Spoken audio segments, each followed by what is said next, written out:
içinde neler varmış? Anne bak bunun anısını buldum. Anne bak bunun anısını da buldum.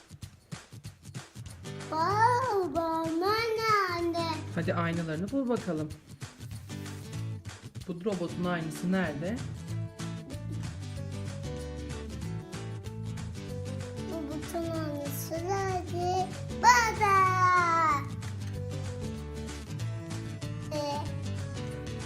Balın aynısını bul hadi. Bunun anısı nerede? Acaba nerede? Baba nerede?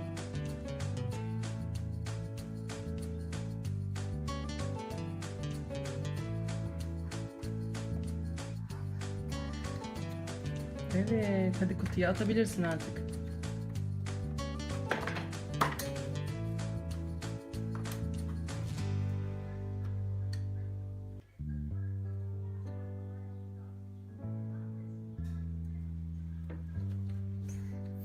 Evet.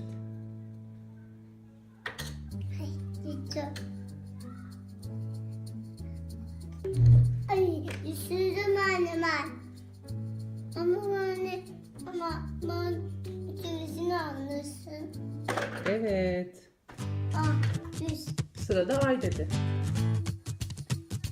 Ama bak, Aa, toplar. o dizinin adı. Ay dedi, evet. Şimdi takıyorsun.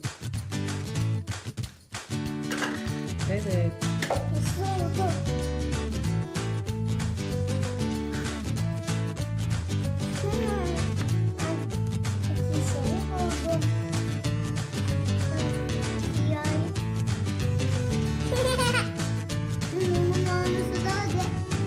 Nerede?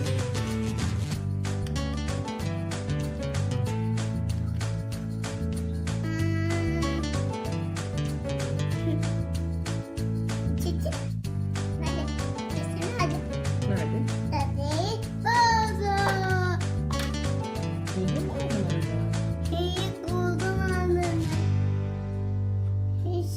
Buldum anne, değil mi? Evet. Adı Tana, adı Payas.